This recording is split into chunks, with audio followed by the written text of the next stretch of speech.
Hello students, हम लोग spectrum की सीरीज में चैप्टर नंबर 15 तक पहुंच गए हैं। क्वेश्चंस आपको सेंड कर दिए गए हैं और हम लोग सॉल्यूशंस पर चर्चा करेंगे। तो चैप्टर का नाम है emergence of Swarajist socialist ideas revolutionary activities. तो इसी पर आज हम लोग चर्चा कर रहे हैं। क्वेश्चंस स्टार्ट करते हैं। क्वेश्चन नंबर 1 है आपका, consider the following statements with reference to formation of Swarajya party. Swarajya party के गठन के संदर्भ में निम्नलिखित पर विचार कीजिए। Number 1, Ajmal Khan wanted to continue the boycott of legislative councils. Hakim Ajmal Khan जो थे वो लेजिस्लेटिव काउंसिल यानी विधायिका परिषदों के बायकॉट को कंटिन्यू करना चाहते थे। Number 2, one section was in favour of and the boycott and with an objective and और मेंट, यानी कि जो एक ग्रुप था वो ये चाहता था कि एंड और मेंड के साथ हम बायकॉट मूवमेंट को खत्म कर दें। तीसरा, who advocated the entry in council known as Swarajist, यानी कि जो काउंसिल एंट्री को प्रोपोगेट कर रहे हैं उनको हम स्वराजिस्ट कह रहे हैं। ठीक है, तो देखिए क्वेश्चन नंबर 1 में जो 3 पॉइंट्स दिए गए हैं, पहले पॉइंट पर अगर हम विचार करें तो जो स्वराजिस्ट थे उसमें थे सी आर दास, मोतीलाल नेहरू और अजमल खान।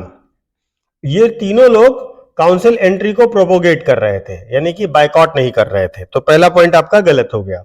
ठीक है, ये जो स्वराजिस्ट थे ये कह रहे थे, ये चाहते थे कि एंड और मेंड दीज काउंसिल्स, यानी कि ये जो काउंसिल्स हैं, ये जो परिषदें हैं, इनको या तो एंड करें या तो मेंड करें। ठीक है, मतलब अगर गवर्नमेंट रिस्पॉन्ड नहीं कर रही है नेशनलिस्ट डिमांड की तो वो इसके काम को रोकें, वहां पर जाके प्रोपोगेट करें, ऐसा इनका विचार था। Who advocated the entry in councils are known as Swarajist. Yes, ये स्वराजिस्ट थे जो काउंसिल एंट्री को प्रोपोगेट कर रहे थे। तो सेकंड सही है, थर्ड सही है, फर्स्ट गलत है। तो आप सेकंड थर्ड सी लगा दीजिए। क्वेश्चन नंबर 2 पर आते हैं। क्वेश्चन नंबर 2 कह रहा है, consider the following statements. The Swarajists had view that entering the councils would not negate the non-cooperation program.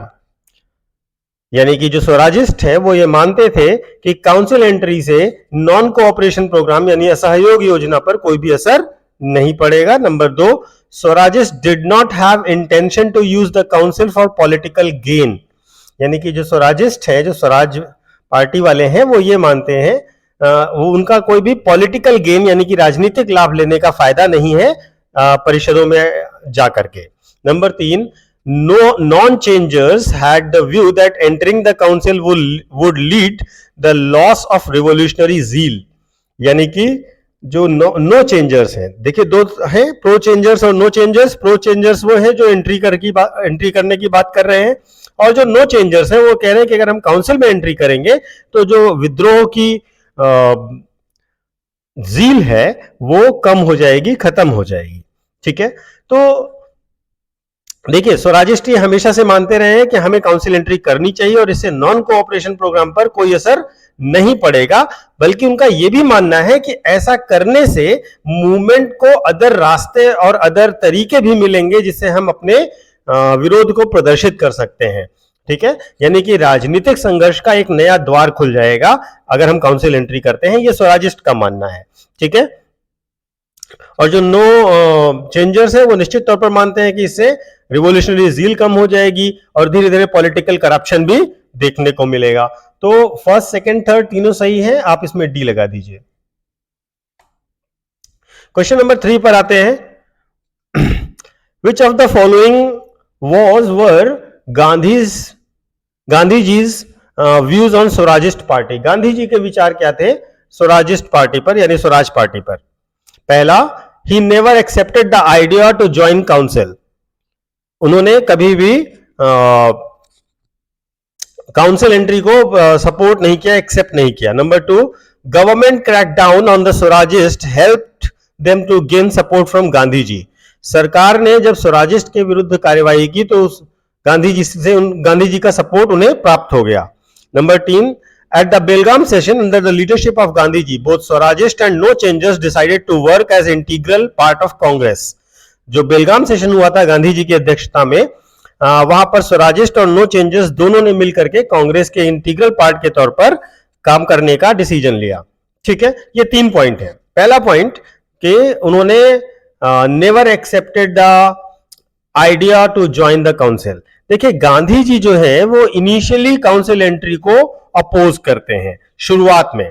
ठीक है, लेकिन जब स्वराजिस्ट पर सरकार के हमले शुरू होते हैं, 1924 की बात है ये,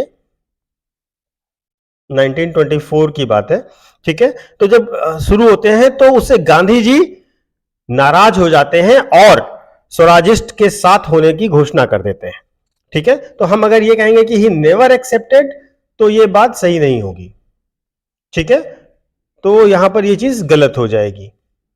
एक सेकेंड, हाँ, तो ये वाली बात गलत हो जाएगी, क्योंकि 1924 में जब क्रैकडाउन होता है गवर्नमेंट की तरफ से स्वराजिस्ट पर, तो गांधी जी सॉलिडेरिटी शो करते हैं, यानी कि उनके साथ अपनी समर्थन को शो करते हैं। दूसरा पॉइंट तो निश्चित तौर पर वही है जो मैंने अभी आपको बताया। तीसरा, बेलगाम सेशन जो हुआ था, ये बेलगाम सेशन हुआ था दिसंबर 1924 में। गांधी जी जिसके अध्यक्ष थे, केवल एक बार गांधी जी कांग्रेस के अध्यक्ष बने हैं और बेलगाम सेशन है वो। ठीक है, उस बेलगाम सेशन में गांधी जी ने अध्यक्षता करी और उस अध्यक्षता में स्वराजिस्ट और नो चेंजर ने डिसाइड किया कि वो कांग्रेस के इंटीग्रल पार्ट की तरह काम करेंगे, यानी एकजुट होकर के काम करेंगे। तो सेकंड सही है और थर्ड सही है और फर्स्ट गलत है, तो आप बी लगाइए। अब आते हैं क्वेश्चन नंबर 4 पे। Which of the following were the major activities of Swarajist in the council.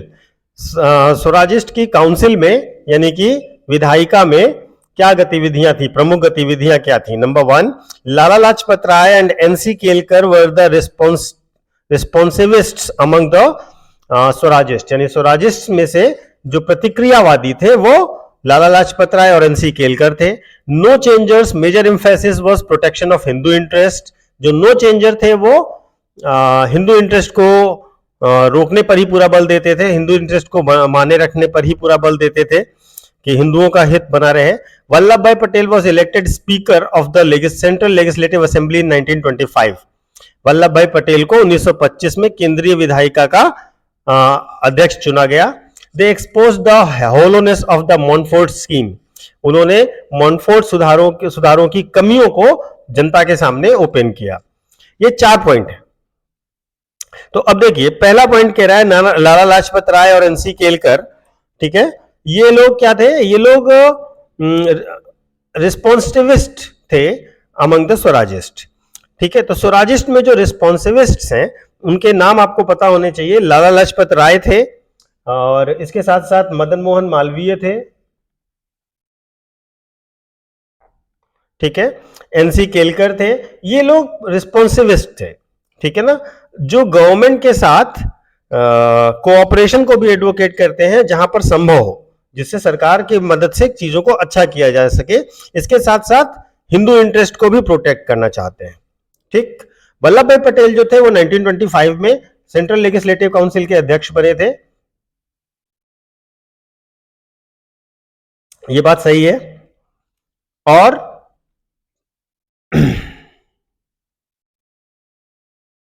ठीक है, तो ये बात तो सही है।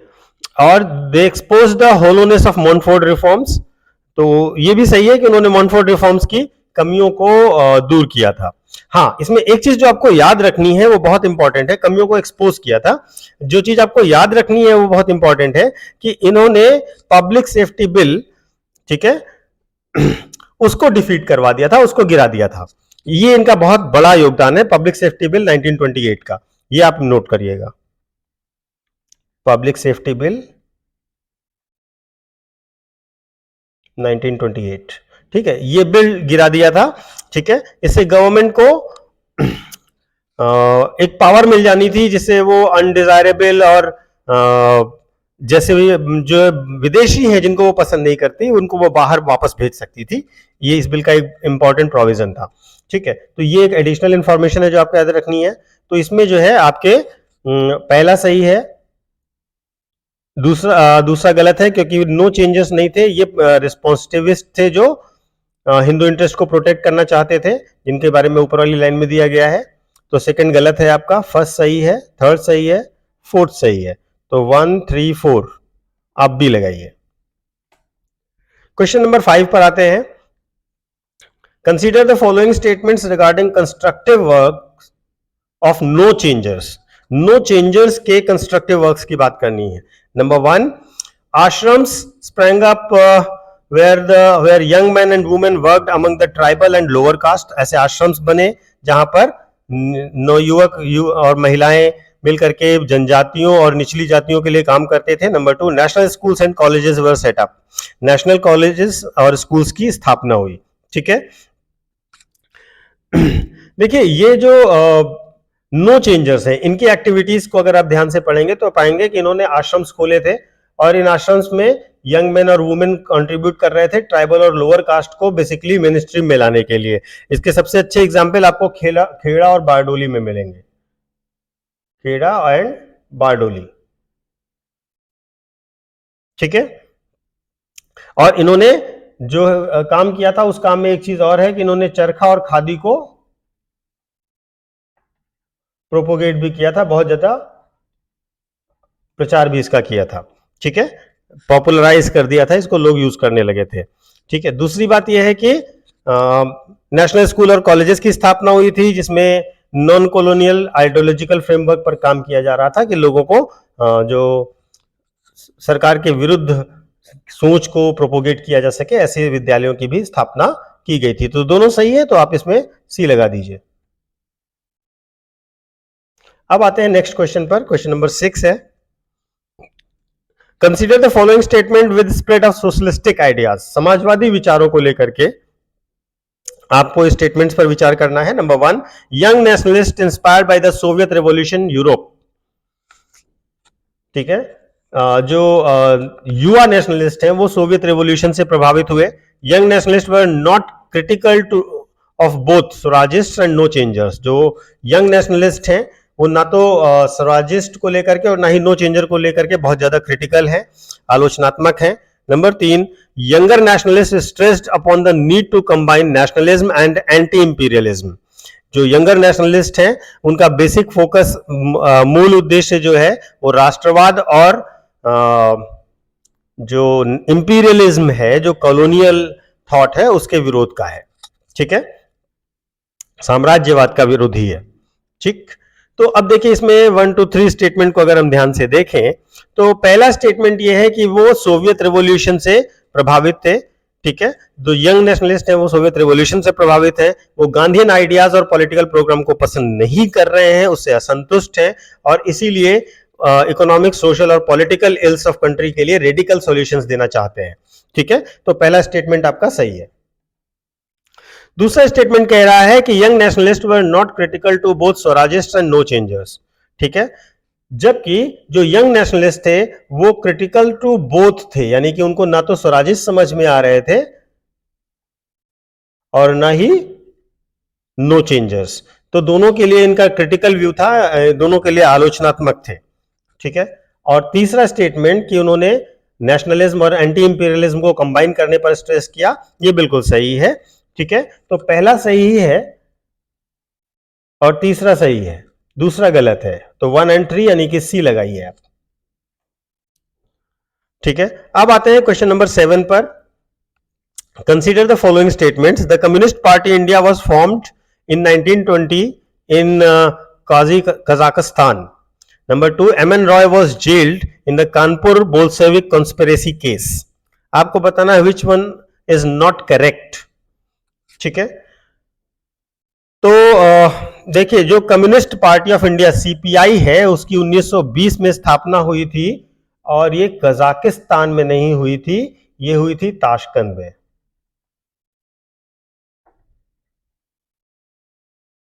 ठीक है, ताशकंद में हुई थी। ठीक है, जो कि इस समय उज्बेकिस्तान की कैपिटल है।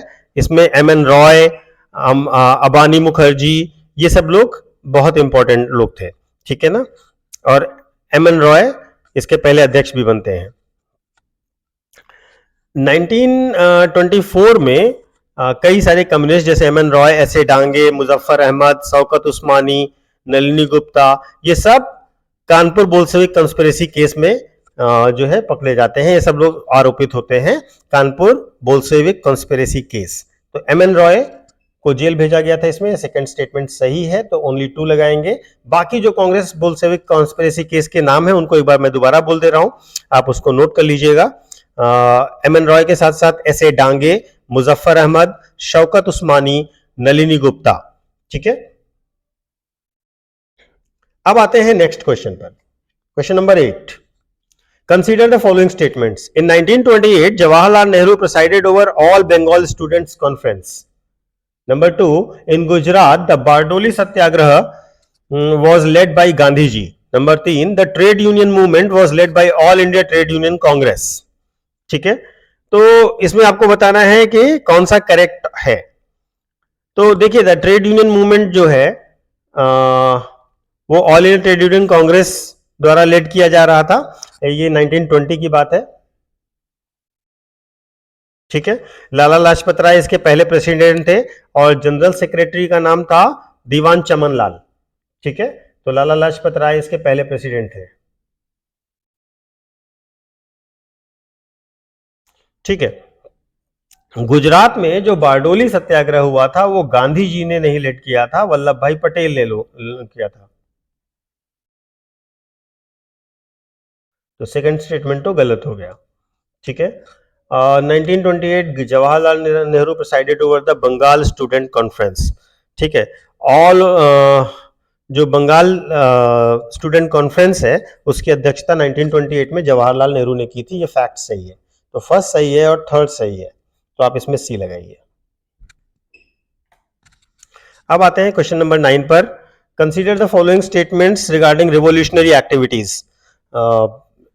रिवोल्यूशनरी गतिविधियों के लिए निम्न कथनों पर विचार कीजिए। Number 1, Hindustan republican association was active in Bengal region. Number 2, the Jugantar was active in Punjab and Bihar.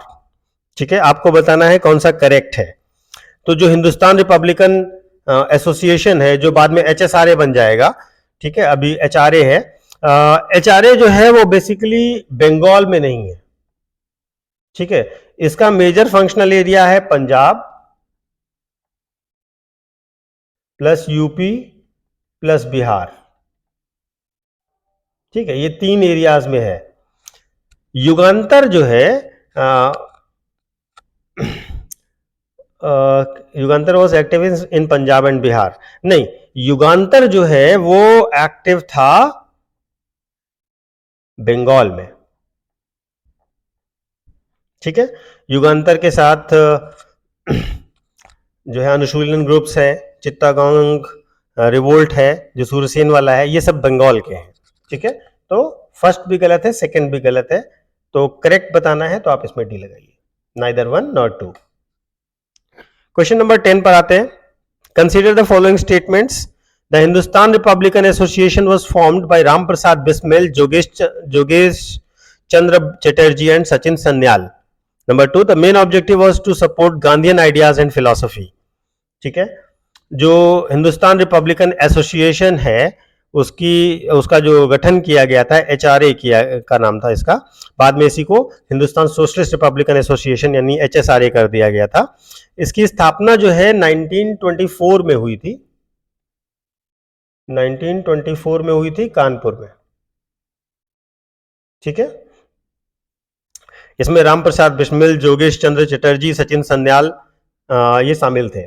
ठीक है, इसका जो मेन ऑब्जेक्टिव था, ठीक है, इस ऑर्गेनाइजेशन का जो मेन ऑब्जेक्टिव था टू ओवरथ्रो कॉलोनियल गवर्नमेंट था और इंडिया में federal Republic of United states of India की स्थापना करना था।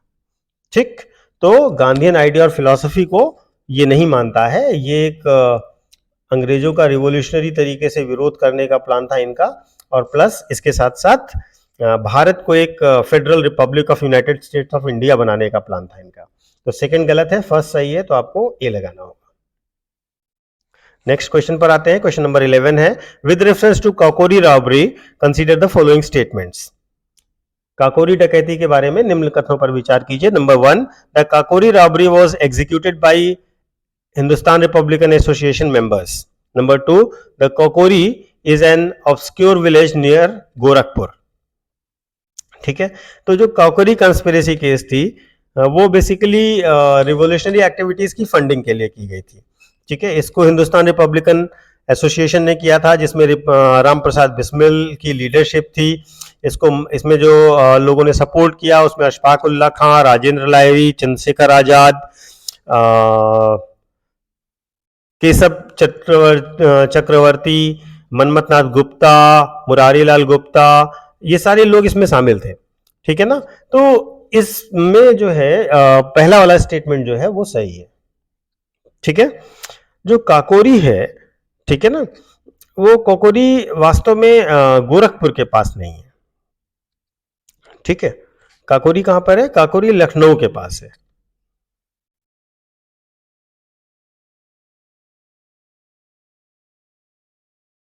ठीक है, it's not near to Gorakhpur. ठीक है, ये एक टाउन है, नगर पंचायत एक तरीके से यहाँ पर है।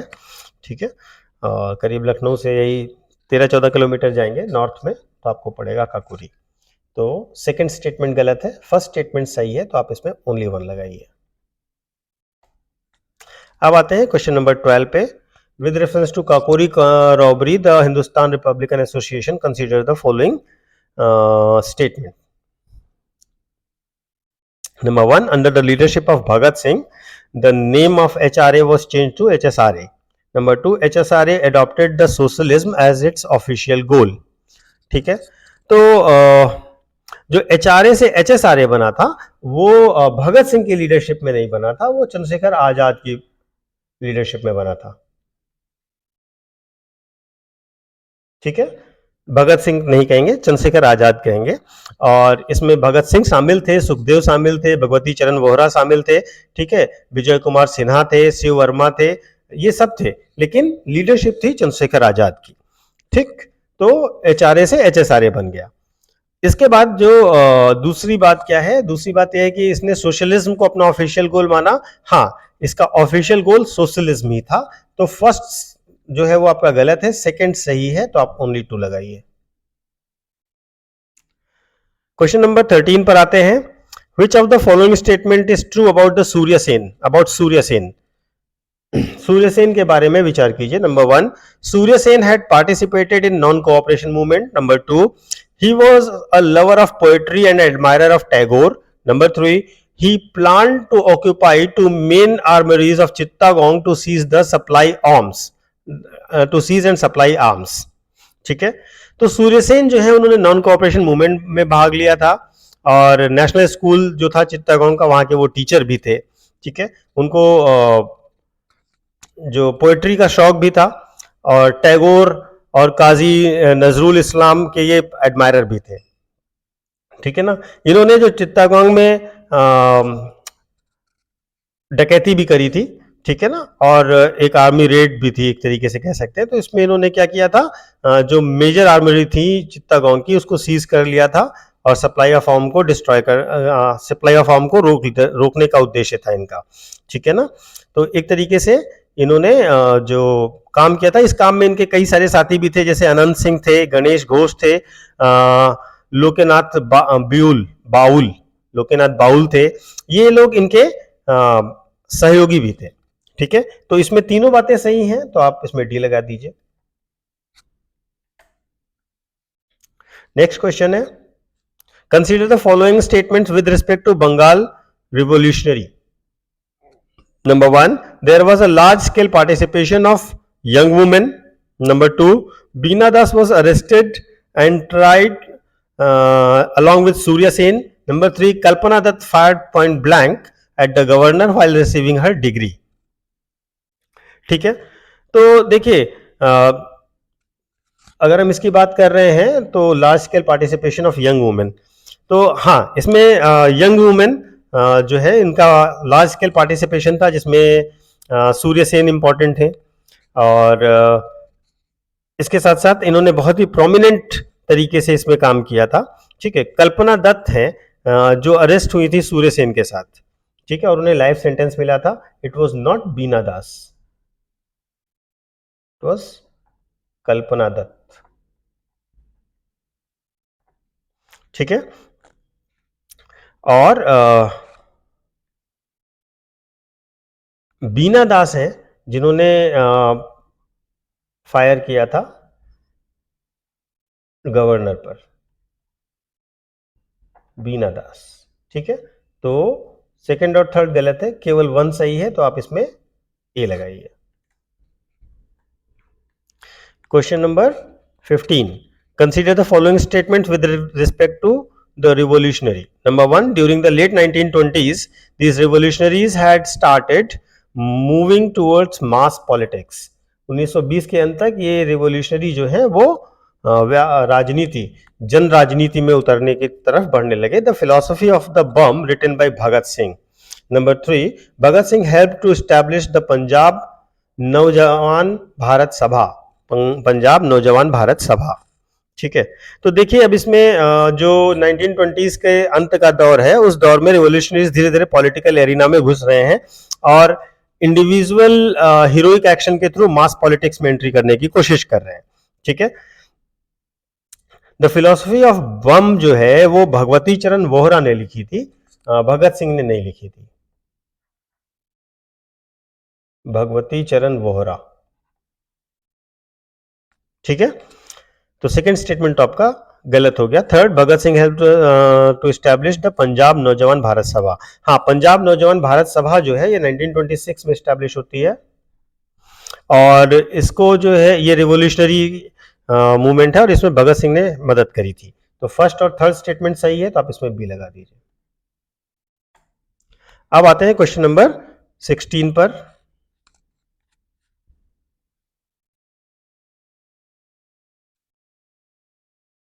क्वेश्चन नंबर 15 तक ही रखते हैं आज को और यहीं पर आज स्टॉप करते हैं। आगे का पोर्शन हम लोग कल करेंगे, आज के लिए इतना काफ़ी है। सेकेंड पार्ट हम लोग कल करेंगे और जब सेकेंड करेंगे तो उसी दौरान हम लोग नेक्स्ट चैप्टर को भी लेंगे। नेक्स्ट चैप्टर भी नेक्स्ट टॉपिक्स जो है इस टॉपिक को ही थोड़ा सा बढ़ाएंगे, जिसमें स्वराजिस्ट रहेगा, रिवोल्यूशनरी एक्टिविटीज़ और अदर न्यू फोर्सेस को भी ऐड कर लेंगे। तो ये हम लोग कल करेंगे। ठीक है, तो आज के लिए इतना ही, क्वेश्चन नंबर 15 तक। ठीक है, चलिए धन्यवाद, फिर कल फिर मिलते हैं।